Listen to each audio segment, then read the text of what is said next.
चला weekend session start करूया आपण. पहिल्यांदा आपण जरा थोडं हे बघायचं की निफ्टी बँक निफ्टी काय स्टेटस असेल नेक्स्ट वीकसाठी, राईट. आता जर बघितलं आपण तर मागच्या वीकमध्ये 30,000 इम्पॉर्टंट लेवल होती आणि पूर्ण वीकेंड पर्यंत त्यांनी बरोबर 30,000च्या वरती आपल्याला क्लोजिंग दिलेलं आहे. त्यामुळं आता असं बऱ्याच जणांचं आहे की येस, मग आता जर क्लोजिंग दिलंय तर आता काय की खाली येईल का, खूप वर आलेला आहे, बऱ्याच जणांचं चाललंय. आता बँक निफ्टी जर बघितलं तर तसं बघितलं तर 30,200 हा त्याचा आत्ता रिसेंटली केलेला हाय, तो ब्रेक होणं आणि त्याच्यावरती टिकणं हे खूप महत्वाचं आहे. तो जर त्याच्यावर टिकला तर मग चांगल्या पद्धतीने पुन्हा जाईल. आणि ऑलमोस्ट बघितलं तर साधारणतः 30,300च्या वरती मार्केट जर टिकला तर तो डेफिनेटली 31,000 आणि 31,500, आणि जर तो 30,500च्या वरती जर चांगल्यापैकी टिकला थोडासा तर 32,000 पर्यंत या आठवड्यात मार्केट जायची शक्यता आहे. पण त्या ह्याच्यामध्ये असं आहे की तिथं जरी गेला तरी आता बऱ्याच जणांचं असा एक कल होतो की खूप वर आलाय आता खाली पडला पाहिजे. पण हीच थिंकिंग ऍक्च्युअली बघितलं ना तर जे काही फॉरेन इन्व्हेस्टर किंवा मोठे इन्व्हेस्टर आहेत ना हे पकडतात. आपल्याला वाटतं की नाही अरे आता एवढं वर आलं म्हणजे आता वरती जाईल, खाली येणारच नाही. आता बघा निफ्टीला जर बघितलं तर ती एक थोडीशी आपल्याला माइंडसेट झाला, आता सगळ्यांचाच माइंडसेट. हा जेव्हा तो फक्त 300च्या लेवलला खेळत होता, 13,000च्या लेवलला, त्यावेळेस सगळ्यांना वाटायचं नाही आता 13,000 टच केलाय, आता खाली जाईल, आता खाली जाईल. आता तो पार 13,300च्या आसपास आलाय. मग लोकांना वाटेल की नाही आता एवढा वर आलाय तर खाली नाही जाणार, आता वरतीच जाईल. ऑलमोस्ट मला तरी वाटतं नेक्स्ट वीक मध्ये तो 13,350 किंवा 400च्या आसपास गेला पाहिजे.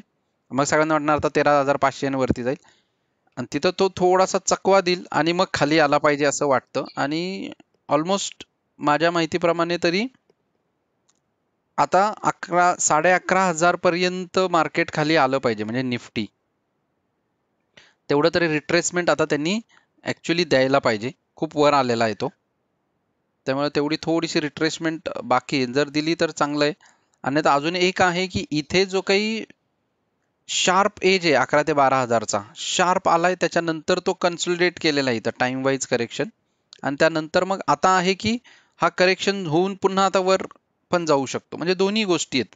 तर हे बघताना आपण दोन्ही गोष्टी, वरती 13,500ची लेवल या आठवड्यासाठी सफिशियंट आहे आणि खाली आला तर मग 12,500 पर्यंतची लेवल जी आहे ती मला वाटतं या वीक मध्ये आपल्याला राहील.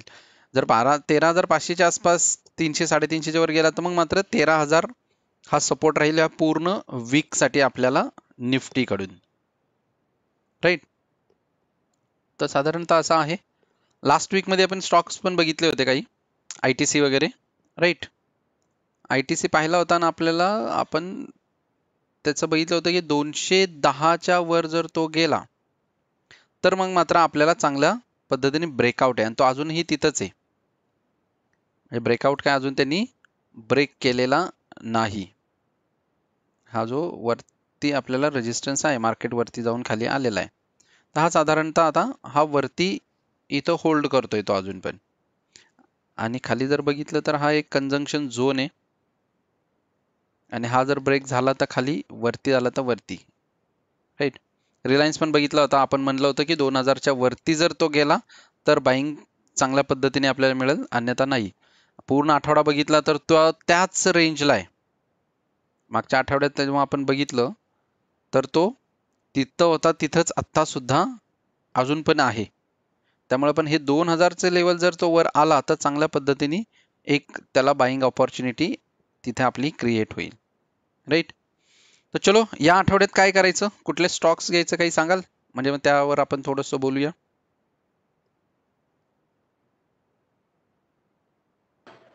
Parshuram, yes. Cadila Health Care मध्ये न्यूज आलेली मध्ये ओके, ह्याचं, तर तो एकदा बघूया काय. नक्की. कॅडिला हेल्थ केअर,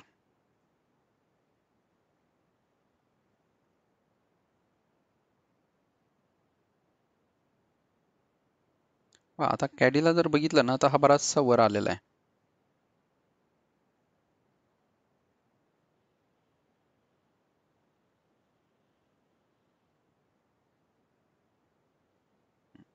आता कॅडीला हेल्थला जर बघितलं तर त्याचा रेजिस्टन्स जो आहे तो 515च्या आसपासचा रेजिस्टन्स येतो.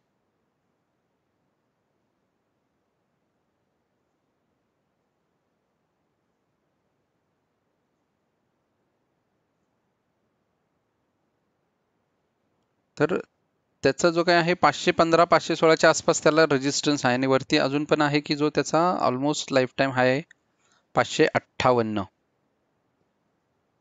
या रेंजला जर तो आला तर मग आपल्याला चांगल्या पद्धतीने अजून बाईंग करता येईल. आत्ताही जरी बघितलं तरी थोडासा हा जो 30-40 पॉईंटचा आहे ना, इथं बघा एक कंजंक्शन तयार झालेलं आहे त्याचं खूप, म्हणजे जी प्राइस खूप वेळ त्याच एका रेंजमध्ये खेळलेली आहे. हा रेंज बाउंड आहे त्याचा.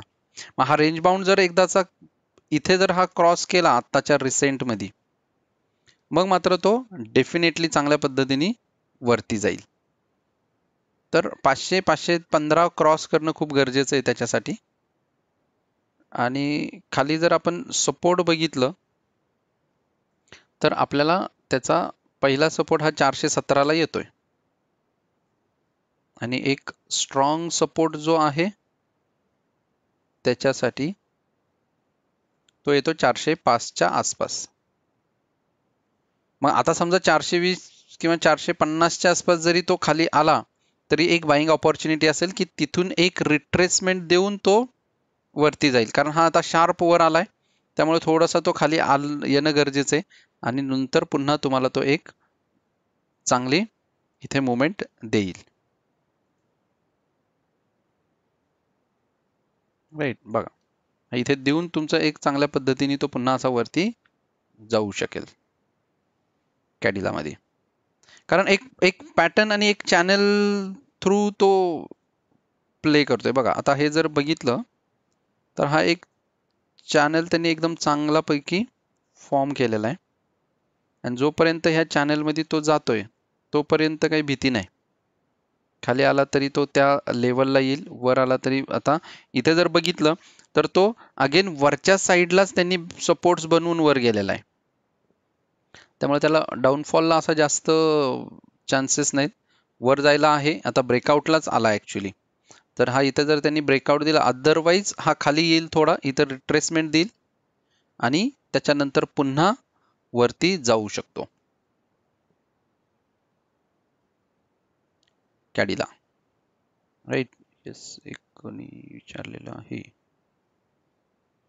Okay, Tata consumer. येस, अजून काही स्वप्नील?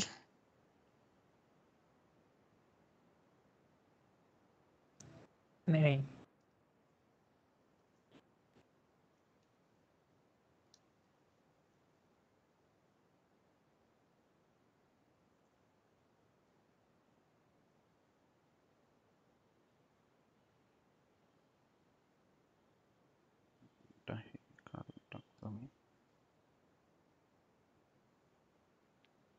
हा एकदम टॉपला आलेला आहे आता. बघा इथेही जेव्हा बघितलं तर शार्प वरती येऊन तो तर खाली येऊन सपोर्ट घेऊन परत टॉपला यायचा प्रयत्न करतोय. तर रेजिस्टन्स आहे त्याला वरती 583 590च्या आसपास टाटा कन्झ्युमरला. तर फक्त आता हा रेजिस्टन्सला किती वेळ प्ले करेल त्याच्यावर थोडासा हे आहे. त्याच्यानंतर पुन्हा तो या रेंजला आता खेळला पाहिजे तो ॲक्च्युली इथे. पण हा जर आता बघितलं तर तुम्ही तो लवकरच इथे ब्रेक केलेला आहे त्यांनी हा रेजिस्टन्स 560चा. हे जर सोमवारी वगैरे आपल्याला जर त्यांनी ब्रेकआउट दिलं तर ऑलमोस्ट ब्रेकआउट दिलेला आहे त्यांनी, त्यामुळे आता 590 पर्यंत काही हे नाहीये, तो 90 पर्यंत गेला पाहिजे, पोहोचला पाहिजे. मग तिथून तो एक खाली डाऊनफॉल देऊ शकतो आणि खाली आला तरी परत 563चा जो आहे तो फक्त सोमवारी एवढा आहे की तो टिकला पाहिजे 560च्या वरती सोमवारचा एक दिवस, मग डेफिनेटली तो वरती जाईल. अन्यथा मग तो सोमवारी जर नाही टिकला. आता का म्हणतोय असं, कारण आज ब्रेकआउट दिला त्यांनी, तर बरेचशा लोकांचं काय होतं की आता मार्केट क्लोज होता होता बरेच जणांचा असं उतावळेपणा असतो, नाही नाही नाही ब्रेक झाला किंवा आता वरती चाललाय तर मग आपण त्याला बाय करूया म्हणून. आणि ते हे थोडंसं आता इथं मागचंही तुम्ही बघितलं पाहिजे की ज्या ठिकाणी मागच्या वेळेस त्याला बऱ्याच रेजिस्टन्स आणि सपोर्ट्स आहेत, म्हणजे एका ठिकाणी त्यांनी मार्केट मध्ये बराच वेळ घालवलेला आहे. मग अशा वेळेस जेव्हा नेक्स्ट टाइमला मार्केट वर जाणार असतो ना, त्यावेळेस प्रिव्हियसली जर अशा ठिकाणी काही बाईंग सेलिंग आला असेल, बेसिकली होतं काय, इथं बऱ्याच जणांच्या ऑर्डर प्लेसिंगचं काम झालेलं आहे. राईट, मार्केट ज्या वेळेस खूप फ्लक्च्युएट होतो ना एका जागेवरती वगैरे, तर त्यावेळेस समजायचं की तिथं ऑर्डर प्लेसिंगचं काम चालू आहे. मग ऑर्डर प्लेस झाल्यानंतर मग मार्केट जातो आणि जिथं मग रिटेलर्स बाय करायला सुरू करतात ऍक्च्युअली. आणि मग जसं रिटेलर बाय करतात तसं मार्केट वर जातं आणि मग ज्यांनी ऍक्च्युअल जे इन्स्टिट्यूशनल असतील किंवा प्रोफेशनल असतील त्यांना माहिती आहे की आता आपल्याला इथून एक्झिट करायचं, ते एका फटक्यात आपल्यासारखं कधीच एक्झिट करत नाहीत, लक्षात ठेवा. ते समजून पण देत नाही. त्या पद्धतीने ते होतं की आपण म्हटल्याला वाटतं की आता वर जाईल, आता वर जाईल, तो खालीच येतो. किंवा इथेही बऱ्याच जणांना वाटतं की नाही आता खाली येईल, आता खाली येईल, आता खाली येईल, तो वरतीच चाललाय. मग आता इथं बरोबर त्यांनी ऑलमोस्ट ब्रेकआउटच्या इथं त्यांनी क्लोजिंग दिलंय. पण एक आहे कन्फर्मेशनसाठी, सोमवारी थोडंसं आपण जर वेट केलं की हा खरंच मग हा इथं टिकतोय का 560च्या वर टिकला, तर मग डेफिनेटली नेक्स्ट जो आहे 590चा त्याला रेजिस्टन्स आहे. लाईफ टाइम हाय आहे का? येस, ऑलमोस्ट लाईफ टाइम हाय आहे हा आता सध्याला. तर एक आता हा ऑलमोस्ट इथं डबल टॉप बनवलेला आहे त्यांनी. हा इथं एक सडन स्पाइक देऊन खाली आलेला आहे, त्यामुळं तुम्ही जर बघितलं तर हा एक डबल टॉप पॅटर्न तुम्ही इथं घेऊ शकता. याला ही लाईन जर बघितली तर तुम्ही त्याला डबल टॉप म्हणू शकता, या लेवलला आणि परत या लेवलला आलाय. आणि त्याचा जर आता आपल्याला सपोर्ट जर काढला तुम्ही, तर ही लाईनची सपोर्ट झाली. मग मार्केटला जर आता हा इथून जर फिरला हा थोडासा, मग पुन्हा खाली येईल आणि जर खाली आला तर मग सपोर्ट घेऊन परत अगेन वर येऊन मग तिसऱ्या वेळेस मात्र डेफिनेटली तो वरती जातो. मग फक्त आता बघणं आहे की सोमवारी हा इथं जर वरती 560च्या वरती जर क्लोजिंग दिली, चांगल्यापैकी वरती जाईल, नाही तर मग मात्र तो खाली येण्याचे चान्सेस त्याचे जास्त आहेत. आता तुम्ही जर बघितलं टाटा कन्झ्युमरचा आपण थोडासा डाटा बघूया. आपण टाटा कन्झ्युमर आहे की नाही मला माहित नाही. FNO मध्ये फ्युचर आणि ऑप्शन्स मध्ये जर असेल तरी आपल्याला थोडासा माहित होऊन जाईल.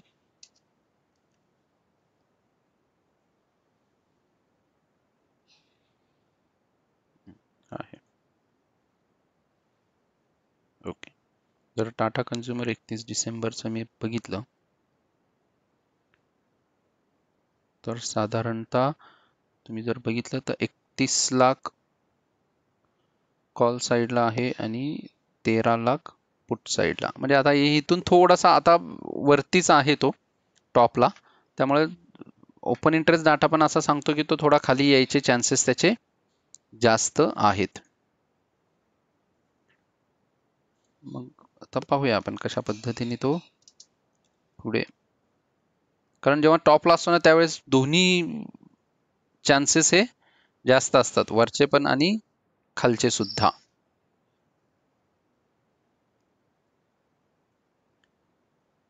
येस, याच्यावर पण एक चांगला सपोर्ट आहे, मागाशी आपण काढला त्यानुसार 550च्या आसपास वगैरे त्याचा सपोर्ट आहे. मग आता इथून तो 560ला आहे, 550च्या खाली आला नाही पाहिजे. जर 550 ब्रेक झाला तर मग मात्र तो चांगल्यापैकी जाईल, 540 535 पर्यंत वगैरे जाऊ शकतो. खाली 535चा पण त्याला एक स्ट्रॉंग सपोर्ट आहे. नेक्स्ट डिमांड झोन जो त्याचा तयार होतोय खाली, कारण आता लाईफ टाइम हाय असल्यामुळे हा आधीचा जो हाय आहे 566 वगैरे हा त्याचा इथे राहील रेजिस्टन्स 567चा. यस, और कुछ?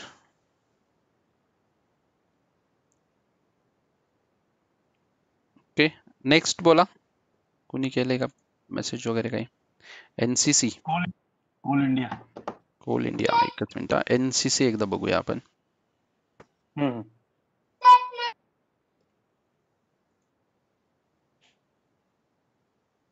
एकदम पेनी स्टॉक मध्ये येतो. आणि हे स्टॉक असे असतात की हे तुम्हाला खूप मुवमेंट देतात, नाही तर एकदम काहीच मुवमेंट देत नाहीत. आता याच्यासाठी जर बघितलं तर याला आहे 50चा सपोर्ट आहे. 50 ब्रेक नाही झाला पाहिजे या आठवड्यात. आणि जर 52च्या वर निघाला तर तो जाईल. हा सुद्धा आता बघितला लाईफ हाय कुठे बसतो याचा.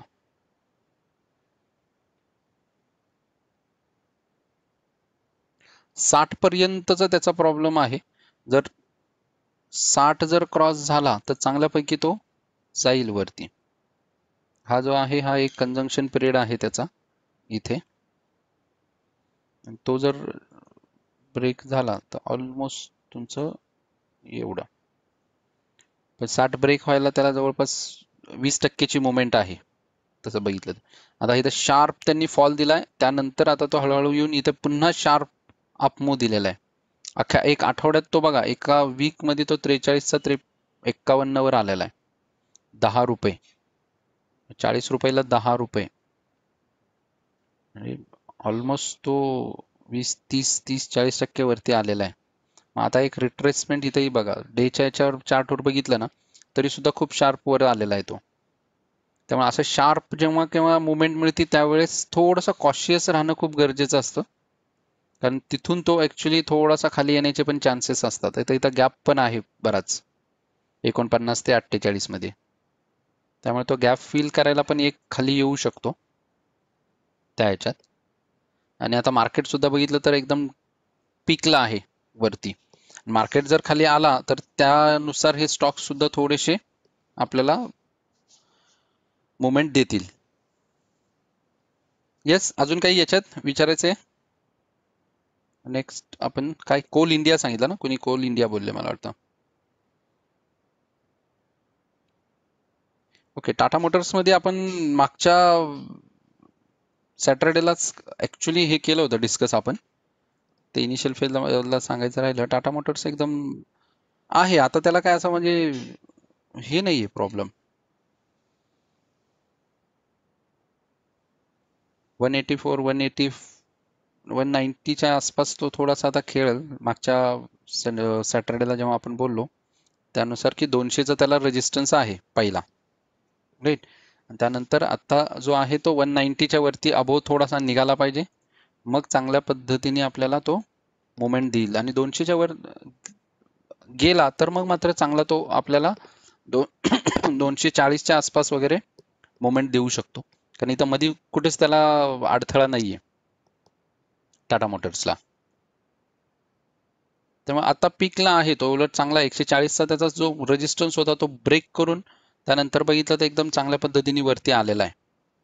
आणि आता वर आलाय तर मग मात्र इथे त्याचं 190 to 200 च्या आसपास त्याचा एक डिमांड सप्लाय झोन आहे की जिथं तो थोडा वेळ घालवेल, कन्सोलिडेट करू शकतो. आणि हाई लगेच तोडणार नाही. आणि एकदा 200च्या वर निघाला तर मग मात्र चांगल्यापैकी निघेल.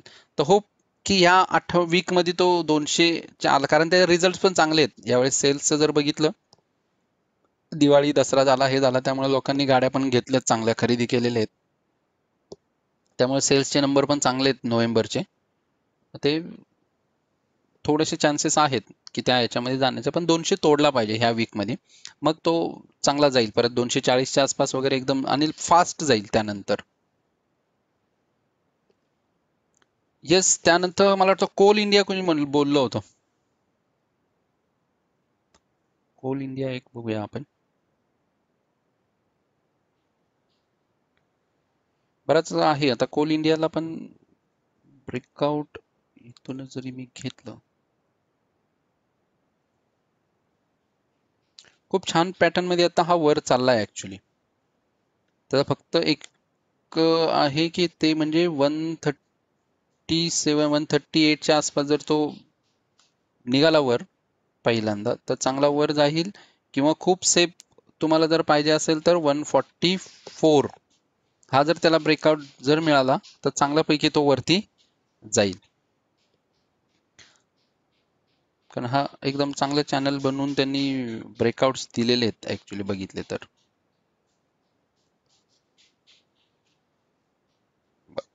आणि आता वरती आलाय तो सपोर्ट बनवून खूप छानपैकी सपोर्ट घेतलेला आहे त्यांनी आणि सपोर्ट बनवून आता वर येतोय तो त्या ह्याच्यात. पण आता एक आहे ते म्हणजे काय आहे की मार्केट खूप टॉपला आहे आणि थोडंसं अनसर्टन्टी वाढली आहे. आता गंमत अशी आहे की तुम्हाला एक जस्ट जर दाखवायचं झालं, FIIचं जे बाईंग आहे ना ते मागच्या जरी मी पूर्ण वर्षभराचं जर बघितलं ना, पूर्ण वर्षभराचं, तर मंथली जे काही बाईंग सेलिंग आहे ना त्यांचं बघा 12,000 13,000 हे मार्च मध्ये ते आपले याच्या वेळेस 32,000 वगैरे झाले. त्यानंतर कधीच असं झालेलं नाहीये खूप बाईंग वगैरे 8,000 7,000. एका महिन्यात तर इथे फक्त 88,000च आहे, राईट. मग इथं सेलिंग. बट तुम्ही जर आत्ता जर नोव्हेंबरचं बघितलं तर 67,000 करोडचं त्यांचं बाईंग आहे. आणि आत्ताही या आठवड्यात 3 दिवसात त्यांनी 10,000 करोडचं बाईंग केलेलं आहे. म्हणजे हे किती पैसा टाकतायत मार्केटमध्ये, खूप सारं. मग त्याच्याच आसपास कुठेतरी DIA पण सेल करते. मग आता दोघंही असे आहेत की दोघांच्याकडचे पण पैसे संपत आलेले असणार आहेत नक्कीच. मग आता आहे की ते प्रॉफिट बुकिंग, पैसे संपत आले म्हणजे प्रॉफिट बुकिंग त्यांना करायचंय. बट आता ते एवढं आहे की कधी स्टार्ट होईल प्रॉफिट बुकिंग रिटेल इन्व्हेस्टरला कळणारच नाही. आपल्याला बघा तुम्ही, म्हणजे माझा डेली व्हिडिओमध्ये पण मी सांगत असतो थोडंसं की काय होईल, मार्केट कसं होईल. कारण पण मार्केट अशा पद्धतीने खाली येईल की त्यावेळेस आपण विचार पण करू शकणार नाही. जसं आता चांगलं वाटतंय टाटा मोटर्स म्हणा, NCC, सगळेच स्टॉक्स आता खूप छान वाटतात आपल्याला की आहेत, ब्रेकआउटला आहेत, ब्रेकआउट झालं की जाईल. आणि अशा वेळेसच जर यांनी जर काही प्रॉफिट बुकिंग स्टार्ट केलं ना, जबरदस्त मार्केट थोडं खाली येऊ शकतं. म्हणजे जबरदस्त म्हणजे काय, एखाद्या दिवशी बघा आता मध्ये सॉरी निफ्टीने एक दिवस दाखवला आपल्याला. तुम्ही जर निफ्टी बघितला तर एक दिवसात तो एकदम बॅडली एवढा असा मोठा स्पाइक दिला, रेड कॅन्डल. हे बघा, ही ही रेड कॅन्डल जी आपली तयार झाली होती 25 नोव्हेंबरला, त्यावेळेस असं काही झालं की सगळ्यांना वाटलं नाही नाही नाही आता मार्केट खूप खाली जाईल. मार्केटमध्ये न्यूज चॅनलवर सगळ्यांना की झालं आता हा टॉप बनवला खाली, आता हा टॉप झाला, इथून इथून खाली येईल. बट तसं नाहीये, मार्केट एवढं क्रुएल नाहीये, एवढा अमानुष नाहीये मार्केट. फक्त आपल्याला एकच आहे की तो इंडिकेशन डेफिनेटली देतो.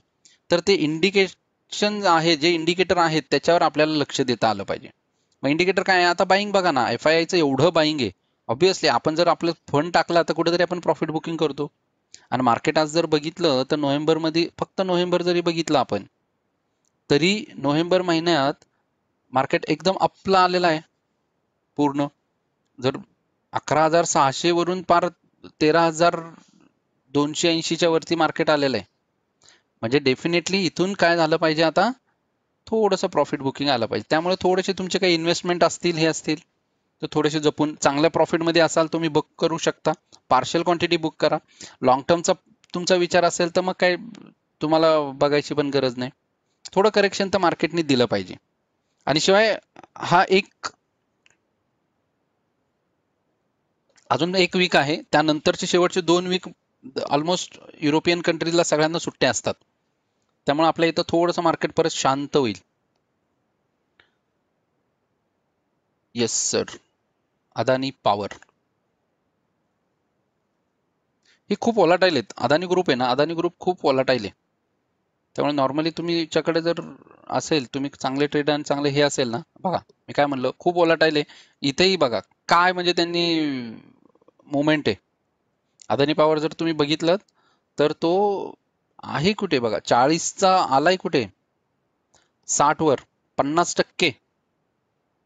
आणि तेही 1 2 3 4 दिवसात त्यांनी 50% मुवमेंट दिलेली आहे. पण ते हे जर आधी आलं असतं ना तर डेफिनेटली तुम्हाला ते कॅच करता आलं असतं, कारण त्याचा रेजिस्टन्स आहे तो 41ला. आणि 41चा जर तुम्हाला तो एवढा कन्सोलिडेट झालेला आहे, हे पूर्ण कन्सोलिडेशन फेज आहे त्याचं. आणि इथून जेव्हा कन्सल्टेशन फेज मधून त्यांनी अपमूव दिली डायरेक्ट, तुम्हाला हे हे हे हे पॉवर आहे ऍक्च्युली. स्टडी आणि बऱ्याचसं तुम्हाला ते वेट करायचं मार्केटमध्ये, ही एक गोष्ट नेहमी लक्षात ठेवायची. मी आत्ता चार्ट बघितला आणि मला काहीतरी मिळालं असं कधीच होत नाही. आपण जर त्याच्यावर फोकस केला, फोकस करून थांबलो, हा मग त्या याच्यामध्ये मात्र तो आपल्याला माहिती ना हे लेवलला हा ब्रेकआउट आहे, पण डेफिनेटली आपल्याला तिथं मिळतात. आत्ता आत्ता काहीच नाही सांगू शकत, एक एक फ्रँकली सांगायचं तर. कारण त्यांनी मोमेंट असा दिलेला आहे ना इथे, की या याच्यामध्ये याने एकदम शार्प आहे, हा 90 डिग्री मध्ये त्याची अपमूव आहे. मग त्या ह्याच्यामध्ये तो खाली आलाच पाहिजे. हे इथे सगळे एक खरं सांगू का, हा जो मोमेंट आहे ना हा सगळा रिटेल इन्व्हेस्टरला ट्रॅप करण्याचा आहे. आता बघा हा एवढं 3-4 दिवसात आला ना, आता डेफिनेटली तुम्हाला या आठवड्यात अदानी पॉवर एक तर झी बिझनेस किंवा सीएनबीसी मध्ये तुम्हाला येणार की आता बाय करा, खूप वर आलेला आहे वगैरे. नाही तर लोक आता त्याच्या मागे लागणार आणि अजून फार तर 70-72 पर्यंत थोडं नेतील ते, नंतर परत ते कन्सोलिडेट करणार. येस, तुमच्याकडे जर होल्ड असेल तर होल्ड करा, काही प्रॉब्लेम नाही. फक्त त्याचा आता रेजिस्टन्स जो आहे, तो पहिला रेजिस्टन्स जो आहे तो 65 ला येतो त्याचा. मग याच्या आसपास वरती क्लोज झाला पाहिजे, चांगला वरती गेला पाहिजे, मग 73 त्याच्यानंतरचा क्लोजिंग तुम्हाला मिळू शकेल.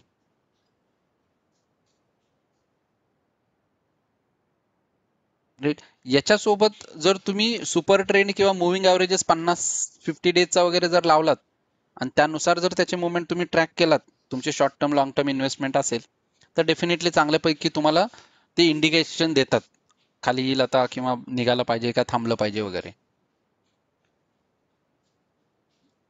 राईट. येस, अजून एखादा घेऊ आपण, मग आपल्याला थांबता येईल. येस, तुम्ही बर्जर पेंट होल्ड करू शकता. फक्त स्टॉप लॉस एवढं लक्षात ठेवा, कारण हा ज्या पद्धतीने मुवमेंट देतो त्याच पद्धतीने तो डाऊन साईडला पण मुवमेंट देतो त्यानुसार. कारण आता डाऊन साईडला तुम्हाला इथेही गॅप आहे 56 ते 54च्या आसपास, आणि खाली पण इथे गॅप आहे 45च्या आसपास. मग त्यामुळे तो थोडासा डायसी आहे. मुवमेंट अशीच फास्ट देत. अदानी ग्रुप खूप वॉलाटाईल आहे, सगळेच अदानीचे, अदानी एंटरप्राइजेस, अदानी पॉवर, बाकी जे काही कंपन्या आहेत त्या सगळ्याच. Okay, Berger paint.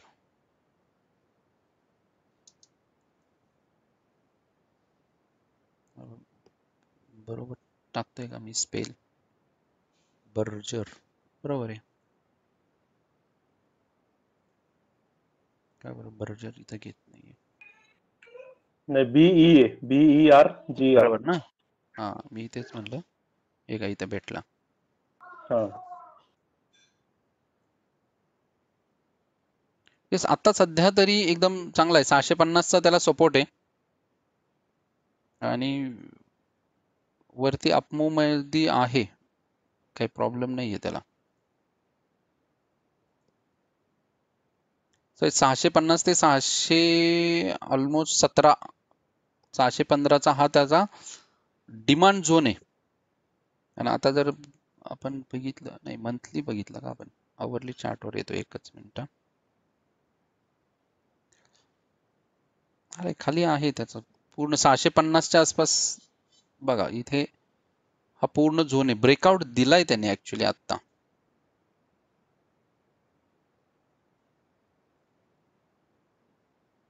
बघा इथे तो ब्रेकआउट देऊन वर आलेला आहे. मागच्याच 27 नोव्हेंबर, हा मागच्याच वीक मध्ये ब्रेकआउट देऊन वर आलाय आता. तर आता हा थोडासा खेळेल.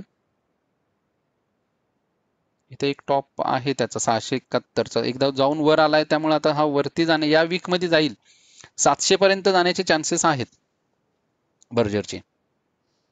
कारण हा ऑलमोस्ट आता लाईफ टाईम हायलाच आहे. आणि आधीचा ह्या मागच्या वीक मध्ये जो होता, मार्चच्या आधीचा जो काही इथे हाय बनवला होता त्यांनी 600चा, आणि तो ह्या वीक मध्ये ब्रेक झाला, ब्रेक होऊन आता तो 670 ला आलाय.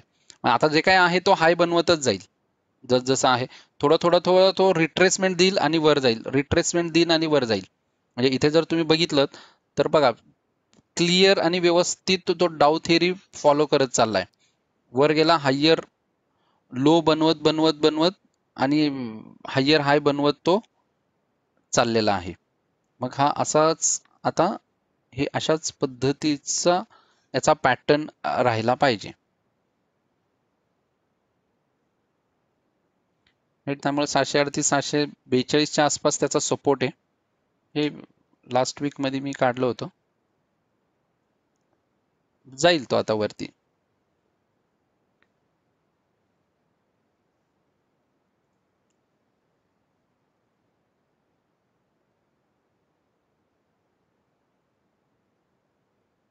नाही, मी ऍक्च्युली ऑर्डर्स आणि हे बघत नाही. ते जरी असले तरी सुद्धा चार्ट खूप महत्वाचे असतात. ऑर्डर्स भेटले की काय होतं माहिती का, ऑर्डर्स भेटतात किंवा ज्या काही न्यूज असतात ना, त्यामध्ये खूप इम्पॉर्टंट असतं की तुम्ही आता ही जी ऑर्डर भेटली या न्यूजवर तर एनसीसी पळालेला आहे आता, आणि त्याच्यावरतीच मी मागाशी पण तेच सांगितलं, रिटेल इन्व्हेस्टरचं तेच होतं, खूप वर आल्याला की मग आपण बाईंग करतो. आता इथे जर बघितलं तर बर्जर पेंटला बाईंग झोन कुठं आहे, 600च्या आसपास बाईंग झोन आहे, आणि आता तो ब्रेक होऊन आता वरती आलाय. बरेच जण मग आता इथं 670 680 ला वगैरे बाय करायचा प्रयत्न करतात. इथं तेच झालं, जेव्हा खूप वर आला आणि त्यावेळेस इथे बाईंग केलं लोकांनी खूप. सांगतो ना तुम्हाला, हा इथून जेव्हा आला वरती 600च्या वरती आला, 660-70च्या आसपास, इथं खूप बाईंग केलं.